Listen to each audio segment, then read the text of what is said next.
Lex Anderson avait tout armé une pièce dès son entrée. Grand, sûr de lui et vif d'esprit, sa présence attirait l'attention, et il le savait. Chloé Carter, quant à elle, était une jeune femme réservée, dotée d'une force tranquille qui attirait les regards avec indifférence. Là où Lex était audacieux et franc, Chloé respirait la chaleur et la gentillesse, un contraste saisissant, mais qui semblait créer une attirance magnétique entre eux.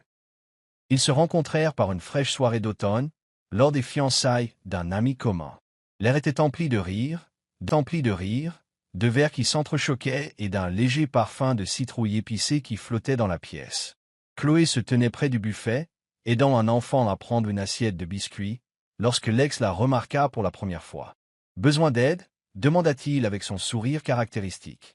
Chloé leva les yeux, surprise. « Oh non, je crois qu'on a trouvé. » Elle tendit l'assiette à l'enfant, qui s'enfuit en poussant un cri de joie. « Tu es doué avec les enfants, » dit Lex en s'approchant. « Au fait, je m'appelle Lex. » Chloé, répondit-elle avec un sourire timide. Ce qui avait commencé comme une simple présentation s'est vite transformé en une conversation d'1 heure. Ils ont parlé de tout, de ses ambitions de gravir les échelons, de sa passion pour la pâtisserie et de son rêve d'ouvrir un petit café. À la fin de la soirée, Lex était complètement captivé par sa sincérité et Chloé se sentait attirée par son charisme. Leur cours fut rapide mais tendre. Lex faisait des gestes grandioses, surprenant Chloé avec des fleurs sur son lieu de travail, organisant des rendez-vous élaborés et l'appelant tous les soirs juste pour entendre sa voix. Chloé, à son tour, lui témoignait son affection par des gestes attentionnés, lui préparant des déjeuners lors de ses longues réunions et l'encourageant dans ses moments de doute. Lorsque Lex le demanda en mariage 6 mois plus tard, Chloé n'hésita pas à dire oui. On aurait dit un conte de fées, une romance éclair promettant une vie de bonheur. Leur mariage fut une cérémonie modeste mais magnifique, célébrée au printemps. Le jardin était en fleurs et Chloé, vêtue d'une simple robe en dentelle, était radieuse en descendant l'allée. Lex ne pouvait la quitter des yeux. « Je te promets de t'aimer, de te soutenir et de construire une vie avec toi, » promit Lex d'une voix ferme et pleine de conviction. « Et je te promets d'être à tes côtés. » « Dans les hauts comme dans les bas, » répondit Chloé, la voix tremblante d'émotion. Tandis qu'ils échangeaient les alliances et s'embrassaient, les invités éclatèrent en applaudissements. C'était le début de ce qu'ils croyaient être une vie parfaite ensemble. Chapitre 2. Le sacrifice de Chloé. La vie de couple commença dans le bonheur. La carrière de Lex, cadre supérieur en pleine ascension, exigeait de longues journées de travail, mais Chloé était fière de lui créer un foyer chaleureux et accueillant. Elle préparait ses plats préférés, gardait la maison impeccable et veillait à ce qu'il puisse se concentrer pleinement sur son travail. « Je n'aurais pas pu faire ça sans toi, Chloé », disait souvent Lex en l'embrassant sur le front avant de sortir précipitamment. Chloé rayonna à ces mots, même si, au fond d'elle-même, elle ressentait parfois la douleur de rêves inassouvis. Elle avait toujours rêvé d'ouvrir son café, mais la carrière de Lex prenant le dessus, ses propres problèmes de santé, une fatigue chronique qui l'épuisait parfois, elle décida de mettre ses ambitions de côté. « J'y reviendrai un jour », se dit-elle, se concentrant plutôt sur le soutien de son mari. Au début, leur relation fonctionnait bien. Lex appréciait d'avoir quelqu'un vers qui se tourner, et Chloé était fière d'être son soutien. Cependant, au fil des mois et des années, le poids de leur situation à sens unique a commencé à peser sur Chloé. Elle dépendait entièrement de l'argent de poche mensuel que Lex lui versait. Chaque fois qu'elle avait besoin d'argent pour faire ses courses, ses dépenses personnelles ou même pour se faire plaisir, elle devait le lui demander. Au début, Lex était ravi de lui donner, mais avec le temps, ses réponses devenaient sèches. « Tu en as vraiment besoin ?»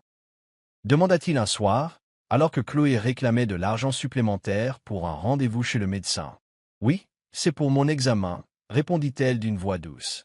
Lex soupira. « D'accord, mais tu devrais vraiment penser à trouver un travail, Chloé. Je ne peux pas être la seule à porter ce poids pour toujours. » Le cœur de Chloé se serra. « J'ai essayé, » dit-elle sur la défensive, même si sa santé et son absence de diplôme universitaire rendaient la recherche d'un emploi quasiment impossible. « Eh bien, fais plus d'efforts, » rétorqua Lex en lui tendant l'argent avant de s'éloigner. Les fissures dans leur relation, autrefois ténues, commençaient à apparaître. Les changements d'attitude de Lex furent subtils au début.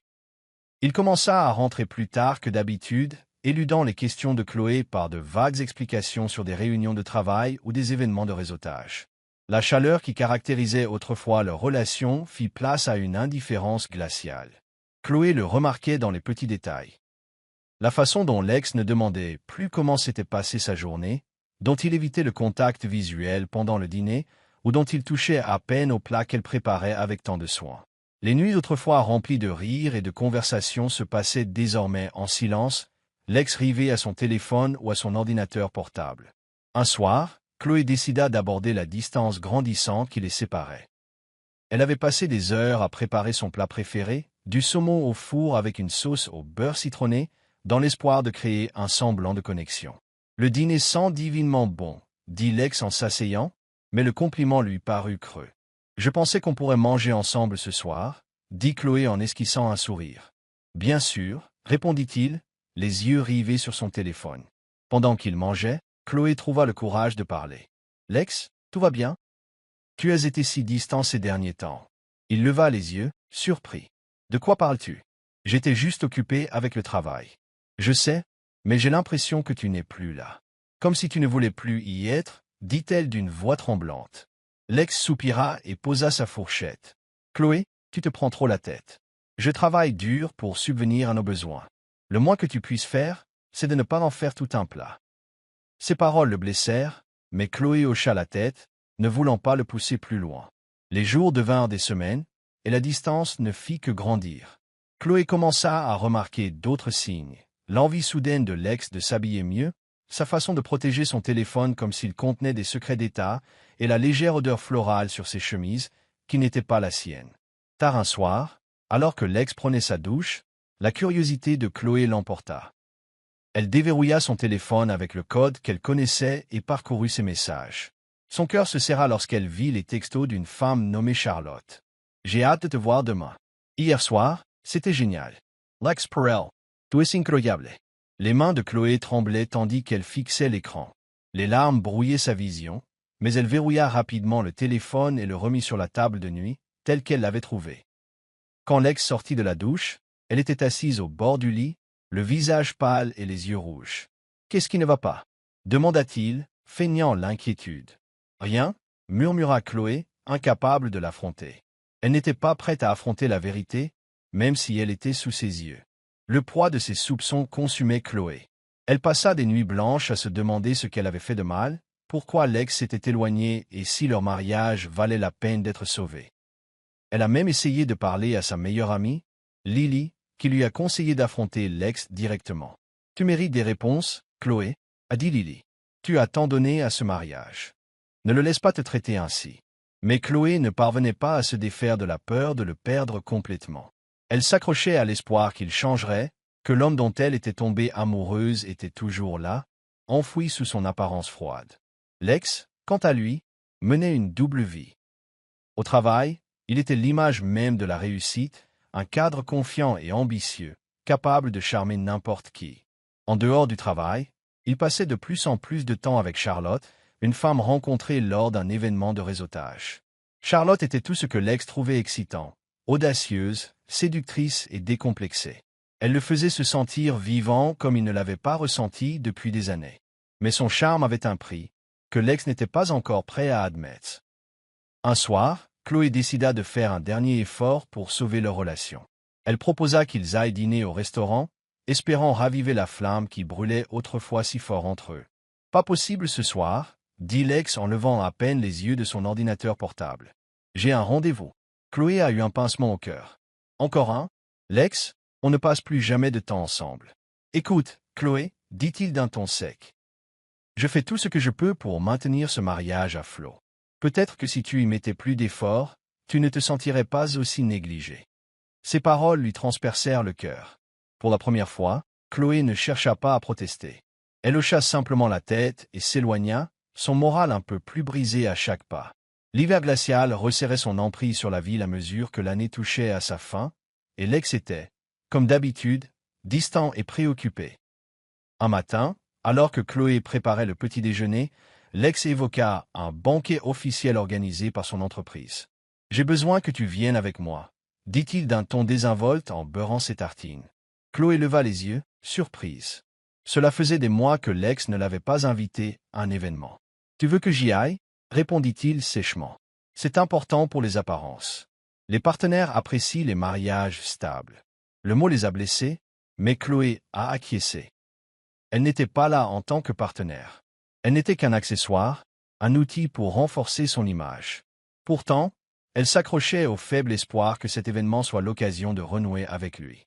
Le soir du banquet arriva, et Chloé revêtit avec soin une longue robe vert émeraude qui faisait ressortir la douceur de ses yeux. Elle se maquillait d'une main tremblante, déterminée à paraître sous son meilleur jour malgré la tempête qui la rongeait. Lorsque l'ex la vit, il lui jeta un regard rapide. « Tu as l'air en pleine forme », dit-il d'un ton neutre avant de se retourner vers son téléphone. Son cœur se serra, mais elle ne dit rien. Le lieu était à couper le souffle, une grande salle de bal d'hôtel parée d'or scintillant et de pourpre profond pour les fêtes de fin d'année. Des lustres en cristal projetaient une douce lumière sur la pièce, et un orchestre jouait doucement en fond sonore. Dès leur entrée, l'ex abandonna Chloé, la laissant debout, maladroitement, près de l'entrée, tandis qu'il discutait avec ses collègues. Elle sirotait un verre d'eau gazeuse, esquissant un sourire poli aux passants, mais sa solitude lui semblait étouffante. Puis, elle la vit. Charlotte. Elle se tenait près du bar, éblouissante dans une robe argentée moulante, ses lèvres rouges s'étirant en un sourire confiant. Chloé retint son souffle en voyant l'ex s'approcher de Charlotte avec une familiarité impossible à ignorer. Leur langage corporel en disait long. Sa façon de se pencher en parlant, le léger contact de sa main dans son dos, ce fut une véritable claque pour Chloé. Le coup de grâce retentit lorsque l'ex entraîna Charlotte sur la piste de danse. L'orchestre entonna une valse romantique, et tous deux dansèrent comme s'ils étaient seuls dans la pièce. Les mains de l'ex s'attardèrent sur la taille de Charlotte, sa tête penchée près de la sienne, leurs mouvements fluides et intimes. L'humiliation était insupportable. Chloé sentait le regard des autres invités sur elle, leur pitié et leur jugement comme des poignards. Sa poitrine se serra, et l'espace d'un instant, elle crut s'évanouir. Elle se précipita sur la terrasse, l'air froid de l'hiver lui mordant la peau. Des larmes ruisselaient sur son visage tandis qu'elle s'agrippait à la balustrade, luttant pour respirer. Comment en était-elle arrivée là? L'homme qui lui avait promis de la chérir la traitait désormais comme si elle était invisible. Après quelques instants, Chloé essuya ses larmes, se redressa et retourna dans la salle de bal. Elle évita la piste de danse, trouvant un coin tranquille pour s'asseoir et attendre la fin de la soirée. Le trajet jusqu'à la maison se fit en silence. Chloé regardait par la fenêtre, revoyant les événements de la nuit. La douleur dans sa poitrine était comme un poids, et pourtant elle savait qu'elle ne pouvait plus se taire. De retour à la maison, elle attendit que l'ex soit installé sur le canapé avant de parler. L'ex, commença-t-elle d'une voix tremblante. « Je t'ai vu avec elle ce soir. » Il ne leva même pas les yeux de son téléphone. Et Chloé serra les poings. « Tu m'as humilié. Tu as dansé avec ta maîtresse devant tout le monde. » L'ex soupira et posa son téléphone. « Écoute, Chloé, je te l'ai déjà dit. Si ça ne te plaît pas, pars. Je ne vais pas arrêter de voir Charlotte. » Son cœur s'est brisé à nouveau. Comment peux-tu être aussi cruel? Je n'ai fait que t'aimer, l'ex. C'est peut-être là le problème, dit-il froidement. Tu ne m'as donné que de l'amour, mais l'amour ne paie pas les factures. L'amour ne fait pas se sentir vivant. Charlotte, si. Chloé le fixait, la vue brouillée par les larmes. Tu te fiches bien de la douleur que ça me cause, hein? Non, je m'en fiche, répondit l'ex d'un ton dénué d'émotion. J'arrête de faire semblant. Reste ou pars, Chloé. Ça ne me fait aucune différence. Cette nuit-là, Chloé resta éveillée dans son lit, l'esprit en ébullition. Elle était restée mariée, espérant que l'ex changerait, qu'il pourrait reconstruire ce qu'ils avaient perdu. Mais ses paroles montraient clairement qu'il n'y avait pas de retour en arrière. Tandis qu'elle fixait le plafond, une résolution silencieuse commença à se former en elle. Elle ne pouvait plus continuer à vivre ainsi, prisonnière d'un mariage sans amour, accrochée au fantôme d'un homme disparu. Les jours qui suivirent le banquet furent étouffants pour Chloé. Les mots de l'ex résonnaient dans son esprit comme un mantra cruel. « Rester ou partir, ça ne change rien pour moi. » Pendant des années, Chloé avait construit son monde autour de lui, sacrifiant ses rêves et son bien-être au nom de leur mariage. Mais maintenant, réaliser que l'ex ne se souciait plus d'elle, ni de leur relation, était impossible à ignorer. Malgré son chagrin, Chloé refusait de se laisser submerger par le désespoir. Elle passait des heures à chercher des moyens d'accéder à l'indépendance financière, à éplucher les offres d'emploi en ligne et les programmes de formation professionnelle. Son absence de diplôme universitaire et ses problèmes de santé chronique constituaient des obstacles, mais elle était déterminée à commencer quelque part. Pourtant, elle ne parvenait pas à se défaire du soupçon tenace que la trahison de l'ex était plus profonde qu'elle ne le pensait. Son instinct lui disait qu'il y avait d'autres mensonges, d'autres secrets à découvrir. Un soir, alors que l'ex était sorti, probablement avec Charlotte, Chloé se retrouva attirée par un bureau. C'était un endroit où elle entrait rarement, l'ex ayant toujours été très attaché à son espace personnel. Mais ce soir-là, la curiosité et le désespoir l'emportèrent sur ses hésitations.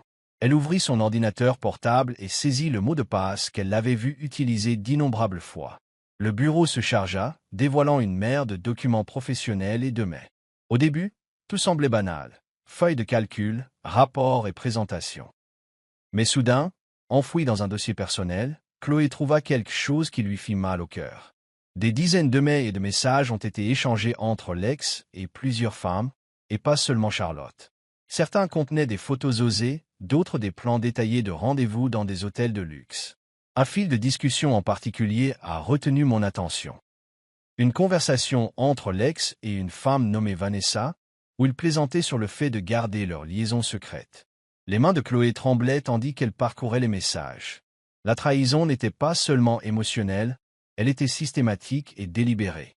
L'ex n'avait pas seulement trompé, il en avait fait son style de vie. Mais il n'y avait pas que les messages. Cachés parmi les dossiers se trouvaient des dossiers médicaux, les derniers résultats d'analyse de l'ex. Son souffle s'arrêta lorsqu'elle vit le diagnostic séropositif. La pièce tournoya autour d'elle sous le poids de la découverte. L'ex avait contracté le VIH et il ne le lui avait même pas dit. Depuis combien de temps le savait-il? Avait-il mis sa vie en danger sans même y réfléchir à deux fois? Lorsque l'ex rentra chez lui ce soir-là, Chloé l'attendait dans le salon. Elle s'assit sur le canapé, les mains jointes, le visage pâle, mais résolu. « Chloé, » dit-il d'un ton dédaigneux en entrant. « Pourquoi es-tu encore réveillée? Il faut qu'on parle, » dit-elle d'une voix ferme malgré la tempête qui faisait rage en elle. L'ex soupira et posa sa serviette. « Si c'est à propos du banquet, je n'ai pas envie de revenir là-dessus. »« Ce n'est pas à propos du banquet, » dit Chloé en se levant. « C'est à propos des autres femmes, de toutes. Et c'est à propos du fait que tu m'as menti sur ta santé. » L'ex se figea, les yeux plissés. « De quoi parles-tu? »« Je sais, l'ex, » dit Chloé, la voix légèrement brisée. « Je suis au courant pour les emails, les liaisons et le diagnostic de VIH. » Son visage s'assombrit. « Tu as fouillé mes affaires? Tu as mis ma vie en danger, » cria-t-elle, la voix s'élevant pour la première fois. « Depuis combien de temps le sais-tu, l'ex? Depuis combien de temps me caches-tu ça? » La majorité de l'ex s'écrispa. « Ça ne te regarde pas. Ça ne me regarde pas. » La voix de Chloé se brisa. « Je suis ta femme. Tu as fait vœu, l'ex. Tu as promis de m'aimer, de me protéger, et au lieu de ça, tu n'as rien fait d'autre que me trahir et m'humilier. » Il ricana. « Oh, épargne-moi ce discours moralisateur. Tu es juste contrarié d'avoir découvert la vérité. Qu'est-ce que tu vas faire, Chloé? Partir? Tu n'en as même pas le courage. » Le cœur de Chloé se brisa à nouveau, mais cette fois, la douleur s'accompagna d'un élan de détermination. « Tu as raison, » dit-elle doucement. « Je n'avais pas le courage avant, mais maintenant si, » rit amèrement l'ex. « Oh, vraiment? Et où vas-tu aller? Que vas-tu faire? Tu n'es même pas capable de prendre soin de toi. » Les yeux de Chloé brûlaient de larmes retenues, mais elle tint bon. « Je préfère me battre seule plutôt que de rester ici et de te laisser me détruire. Je trouverai un moyen de reconstruire ma vie, avec ou sans toi. » Ce soir-là, Chloé fit sa valise et resta chez son amie Lily. Elle a demandé le divorce le lendemain matin, faisant enfin le premier pas vers sa liberté. Sur les conseils de son avocat, Chloé a également insisté pour passer un examen médical. Lorsque les résultats se sont révélés négatifs au VIH, elle a pleuré de soulagement. C'était une petite victoire au milieu du chaos, mais cela lui donne la force d'avancer. Chambre d'amis de Lily au petit matin, la faible lumière de l'aube filtrant à travers les stores. Elle avait passé une nuit blanche à ruminer sa décision. Les papiers du divorce étaient déposés, le lien entre elle et l'ex était rompu, et il n'y avait plus de retour en arrière possible. Pour la première fois depuis des années, elle était vraiment seule. Malgré la peur qui la rongeait, Chloé éprouvait un étrange sentiment de liberté. Elle n'avait plus à se plier aux caprices de l'ex ni à subir son mépris. C'était l'occasion pour elle de prendre un nouveau départ, de reconstruire sa vie à sa façon. Les premières semaines après avoir quitté l'ex furent parmi les plus difficiles de sa vie. Chloé a eu du mal à s'adapter à sa nouvelle réalité. Sans revenus, sans éducation formelle, et ses problèmes de santé la fatiguaient souvent. Mais elle refusait de se laisser définir par ces obstacles. Avec les encouragements de Lily, Chloé s'inscrivit à une formation en ligne de comptabilité de base. Ce n'était pas très glamour, mais c'était pratique et cela lui donnait un but. Elle passait des heures chaque jour à étudier, déterminée à se prouver qu'elle était capable de bien plus que ce que l'ex lui avait jamais imaginé. Parallèlement, Chloé a commencé à explorer des emplois à temps partiel qu'elle pourrait exercer depuis chez elle. Elle a trouvé un emploi d'assistante virtuelle, aidant les petites entreprises à organiser leurs horaires et à gérer leurs emails. Le salaire était modeste, mais suffisant pour subvenir à ses besoins essentiels et lui procurait un sentiment d'indépendance qu'elle n'avait pas ressenti depuis des années. Un soir, après une longue journée d'études et de travail, Chloé s'assit sur le canapé de Lily, réfléchissant au chemin parcouru. Elle avait encore un long chemin à parcourir, mais pour la première fois depuis des années, elle se sentait pleine d'espoir. « Tu sais, » dit Lily en lui tendant une tasse de thé, « je ne t'ai jamais vue aussi concentrée.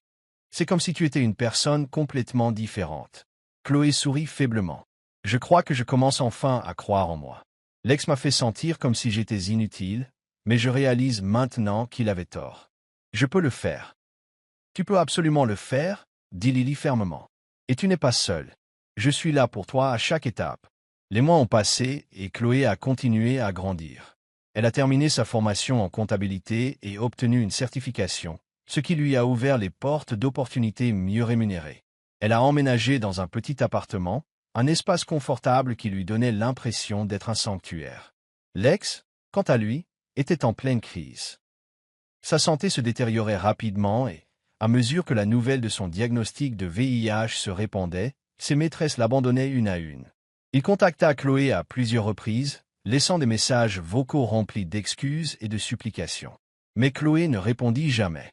Elle avait fait la paix avec le passé et était déterminée à ne plus se laisser abattre par l'ex. Un jour, alors qu'elle classait les dossiers d'un nouveau client, Chloé tomba sur une vieille photo d'elle et l'ex. Elle datait de leur lune de miel, lorsqu'ils étaient jeunes et pleins de rêves.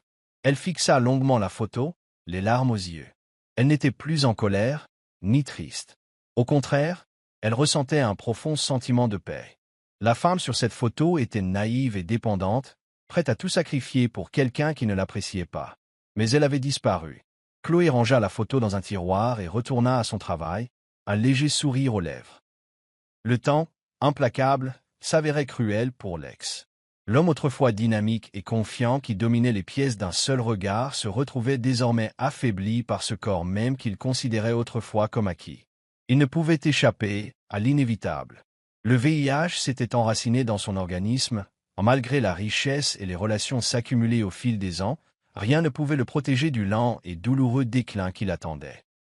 Tout a commencé subtilement, avec une fatigue occasionnelle qu'il attribuait aux longues heures de travail, aux nuits de sommeil manquées et au stress de son mariage qui s'effondrait rapidement. Mais la fatigue persistait. Cela s'approfondit, devint un compagnon constant. Il sentait son énergie le quitter chaque jour, ses muscles s'affaiblir, son esprit autrefois vif s'embrumait. Au début, l'ex l'ignora. Il se disait que son corps réagissait simplement au stress de sa vie personnelle et professionnelle. Il se consacrait à son travail, persuadé qu'en bougeant constamment, en s'occupant suffisamment, il pourrait échapper à la maladie. Mais la vérité, qu'il avait jusque-là évitée, commençait à se révéler de manière plus indéniable. Sa peau pâlit, il perdit du poids et son corps devint plus sujet aux infections qui persistèrent plus longtemps qu'elles n'auraient dû.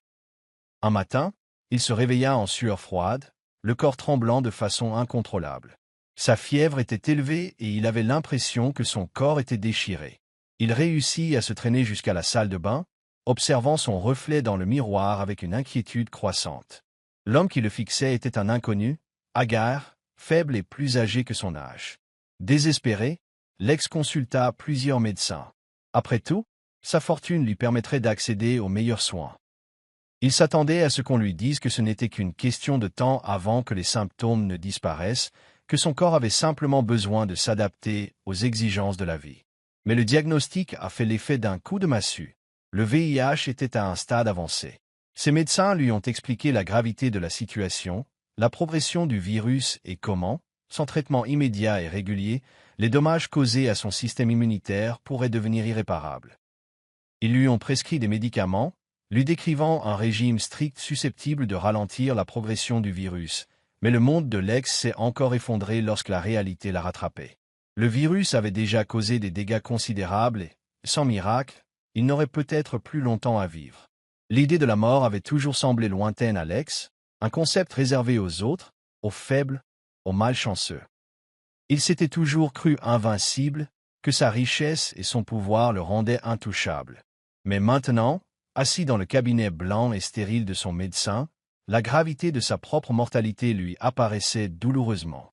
Sa richesse, ses relations, son charme, tout ce qu'il avait cru pouvoir le protéger du monde ne pouvait le protéger de cela. Avec le diagnostic est venue la honte. L'ex n'avait plus que lui-même à blâmer. Son mode de vie insouciant l'avait conduit ici. Il avait ignoré les risques, recherché des plaisirs éphémères, et maintenant, le VIH l'avait rattrapé. Son esprit se bousculait, hanté par Chloé, sa femme, celle qu'il avait traitée avec dédain et qu'il avait aimée inconditionnellement. Il regrettait tout, les liaisons, la négligence, les paroles cruelles. Pourtant, même dans son plus profond chagrin, il ne parvenait pas à s'excuser. Il était trop fier, trop brisé pour la revoir. Dans les semaines qui suivirent, l'état de l'ex empira. Son corps devint fragile et sa peau prit une pâleur maladive. Il n'avait plus d'énergie pour les événements sociaux qui autrefois le dynamisaient, et son téléphone, autrefois incessamment bourdonnant de messages d'amoureux et d'amis, était désormais silencieux. Charlotte, la femme avec qui il avait flirté si inlassablement, disparut. Elle avait entendu des rumeurs sur son état et avait sagement pris ses distances. Les autres suivirent son exemple, chacun tournant le dos à la vie de l'ex qui s'écroulait. Assis dans son appartement, seul et vaincu, l'ex ne pouvait plus ignorer la vérité. Ni argent, ni traitement coûteux, ni train de vie fastueux ne pouvaient réparer les dégâts qu'il avait causés. Il avait utilisé sa fortune pour masquer ses défauts, mais au final, tout cela n'avait eu aucun sens. Ses richesses ne pouvaient acheter la santé, ni la rédemption. Un soir, assis dans son vaste salon, il contemplait par la fenêtre les lumières scintillantes de la ville en contrebas. Il avait autrefois été un roi dans ce monde, un homme qui pouvait obtenir tout ce qu'il voulait, un homme intouchable. Mais maintenant, il se sentait comme une relique oubliée, un fantôme hantant les recoins de sa propre vie. C'est alors que le téléphone sonna. Il regarda l'identifiant de l'appelant, c'était un numéro qu'il n'avait pas vu depuis longtemps. Son cœur fit un bond et il hésita avant de répondre. « L'ex » dit la voix à l'autre bout du fil. C'était son avocat. « Vous devez être conscient que votre situation financière se dégrade. Les entreprises font faillite, les investissements s'effondrent et vos actifs sont liquidés. Si vous n'apportez pas de changements radicaux, vous risquez de tout perdre. » L'ex ferma les yeux. Il n'avait plus d'énergie pour se battre. L'empire qu'il avait bâti avec tant de fierté s'effondrait autour de lui, et même son argent ne pouvait l'arrêter. La femme qu'il avait autrefois négligée, Chloé, était partie, emportant avec elle sa dignité et son estime de soi. Il était vraiment seul. Au fil des jours, cet homme autrefois sûr de lui et puissant s'affaiblissait. Sa santé se détériorait rapidement. Il ne pouvait plus quitter son appartement sans assistance. Ses journées se passaient dans un brouillard de médicaments et de fatigue. Sa fortune s'est peu à peu envolée à mesure que les factures médicales s'accumulaient, ne le laissant que pour seul fardeau. Ses pensées et ses regrets. Il était désormais clair que l'ex avait toujours cru que l'argent, le pouvoir et le statut étaient les boucliers ultimes de la vie. Il pensait pouvoir tout contrôler, son image, sa réussite, son avenir. Mais au final, rien de tout cela n'avait d'importance. Sa fortune ne lui faisait pas gagner de temps, et ses manipulations ne lui avaient valu aucune loyauté. Seul le regret le rongeait, l'amère constatation d'avoir gaspillé tout ce qui comptait vraiment. L'ex affronta alors la plus dure des vérités. Ses actes l'avaient conduit ici, et désormais, il n'y avait plus d'échappatoire. Il avait tout perdu. Le lent déclin de l'ex avait été à la fois brutal et inévitable. Son corps, ravagé par des années d'excès et d'insouciance, ne pouvait plus lutter contre les forces qui l'opposaient. Chaque jour était un combat, chaque respiration un rappel de ce qu'il avait perdu, sa santé, sa richesse, et plus tragiquement, son humanité. Il avait bâti une vie fondée sur un orgueil trompeur, et maintenant, elle s'effondrait sous ses yeux. Mais ce n'était pas seulement le poids physique de la maladie qui pesait sur lui. Non, sa souffrance la plus profonde provenait de quelque chose de bien plus douloureux, la perte d'amour, de confiance et de respect. Lex avait toujours cru pouvoir manipuler le monde qui l'entourait, que sa richesse et son charisme compenseraient toute erreur. Mais maintenant, allongé dans sa chambre d'hôpital stérile, entouré du bourdonnement des machines, la dure réalité était inéluctable. Il avait chassé tout le monde, ses amis, ses maîtresses, et surtout, celle qui avait été autrefois à ses côtés, Chloé. Chloé, quant à elle, avait tourné la page. Elle avait travaillé sans relâche pour se construire une vie, loin de la relation toxique qu'elle avait entretenue avec Lex. Cela avait pris du temps, mais grâce au soutien de Lily et à sa nouvelle raison d'être, elle avait trouvé une stabilité qu'elle n'aurait jamais cru possible. La réception des papiers du divorce avait été douloureuse, mais aussi libératrice.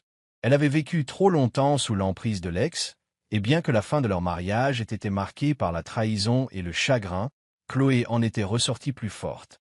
Un jour, alors qu'elle était assise dans son petit appartement à la lumière de la fin d'après-midi, elle reçut un appel. C'était un hôpital de la ville. « Allô, est-ce Madame Chloé ?» demanda la voix à l'autre bout du fil. « Oui, c'est elle. » répondit Chloé, le cœur battant la chamade. « J'appelle au sujet de Lex. Il a été admis dans notre établissement et son état s'est aggravé. Les médecins ont fait tout leur possible, mais son temps est compté. Il te réclame. » Chloé sentit un nœud se nouer dans son estomac. Une partie d'elle voulait raccrocher, passer à autre chose et laisser Lex assumer les conséquences de ses actes. Mais quelque chose l'arrêta. Était-ce de la compassion? Ou peut-être juste le reste d'un lien qu'ils avaient autrefois? Elle n'en était pas sûre. Elle soupira, prenant un moment pour rassembler ses pensées. « Je viendrai, » dit-elle d'une voix ferme. La chambre d'hôpital était étrangement silencieuse lorsque Chloé entra. Le léger bip du moniteur cardiaque était le seul son qui emplissait l'espace. Lex était allongé dans le lit, ses traits autrefois beaux désormais décharnés et creux. Ses yeux, qui avaient toujours respiré la confiance et le charme, ne reflétaient plus que regret et tristesse. Ses mains, faibles et tremblantes, se tendirent vers elle lorsqu'elle entra dans la pièce. « Chloé » murmura Lex d'une voix rauque, à peine audible. « Je suis désolé. » Chloé se tenait au pied du lit, le cœur lourd, mais sa résolution était ferme. Elle avait passé des années à porter le poids de la négligence et de la cruauté de Lex. Mais maintenant, face à sa souffrance, elle n'était plus la même femme. Elle était plus forte, indépendante et libérée des chaînes qui l'avaient enchaînée. « Tu es désolé ?» demanda-t-elle d'une voix ferme mais froide. « Tu es désolé maintenant, Lex? Après tout ce que tu m'as fait? Après la façon dont tu m'as traité? Comment tu m'as trompé? Comment tu m'as laissé souffrir pendant que tu vivais ta vie? » Les yeux de Lex se remplirent de larmes, son corps tremblant de faiblesse. Il avait l'air si différent, si fragile, que l'espace d'un instant, Chloé ressentit presque de la pitié. Mais elle se souvint alors des années de violence psychologique, des nuits blanches passées à pleurer, du gaslighting qui l'avait fait douter de sa propre valeur. Je n'avais jamais voulu que les choses aillent aussi loin, s'étrangla Lex. J'avais tort. J'aurais dû mieux te traiter. Je suis désolé pour tout. Pour t'avoir blessé. Pour t'avoir quitté. Je t'aime, Chloé. Je l'ai toujours fait. Le cœur de Chloé se serra, mais elle ne se laissa pas abattre. Elle avait lutté trop dur pour en arriver là. Tu n'as pas le droit de dire ça maintenant, répondit-elle d'une voix calme mais ferme. Il est trop tard pour les excuses. Tu as eu ta chance, Lex. Tu avais toutes les chances d'arranger les choses, et tu as choisi de détruire tout ce que nous avions. Tu as préféré tes désirs égoïstes à moi, à nous. Le visage de Lex se tordit de douleur, mais Chloé ne détourna pas le regard. Elle avait trop longtemps laissé ses paroles et ses actes dicter sa vie. Maintenant, c'était elle qui avait le contrôle. « Au revoir, Lex, dit-elle doucement. J'espère que tu trouveras la paix, mais je ne peux plus faire partie de ta vie. » Alors qu'elle se tournait pour quitter la pièce, la voix frêle de Lex l'appela une dernière fois. « Chloé, SLTE plate, any pars pas. » Chloé marqua une pause, mais ne se retourna pas. Elle sentait le poids de sa supplication, mais elle savait au fond d'elle que ce n'était pas pour elle. C'était pour lui-même, pour la vie qu'il avait perdue, pour les choix qu'il avait faits. « Je suis déjà partie », murmura-t-elle, le cœur lourd, mais résolu. « Au revoir, Lex. » Les jours qui suivirent furent rythmés par les murmures du personnel hospitalier et l'arrivée inévitable de la faim. Lex, l'homme qui avait autrefois dominé le monde, n'était plus. Il était mort seul, comme il avait vécu, entouré de rien d'autre que des conséquences de ses actes. Chloé était présente à ses funérailles, un endroit où elle n'aurait jamais cru se trouver. Mais là, sous le ciel qui s'assombrissait, elle réalisa que c'était la dernière étape de son cheminement vers la guérison. La vie de Lex, pleine d'excès et d'arrogance, était terminée, mais la sienne ne faisait que commencer. Elle était libre, libérée du poids du passé et prête à embrasser un avenir qui n'appartenait qu'à elle. Alors que les derniers proches s'éloignaient, Chloé se tenait seule près de la tombe, submergée par un sentiment de soulagement. Ce n'était ni la colère ni le chagrin qui persistaient dans son cœur. C'était simplement la compréhension qu'elle avait enfin lâché prise. L'héritage de Lex était fait de regrets et de pertes, mais l'histoire de Chloé serait celle de la résilience, de l'estime de soi et du pouvoir des nouveaux départs. Elle avait survécu et elle allait s'épanouir. Salut les amis, merci beaucoup d'avoir regardé jusqu'au bout. N'oubliez pas d'aimer, de commenter et de vous abonner. Au revoir.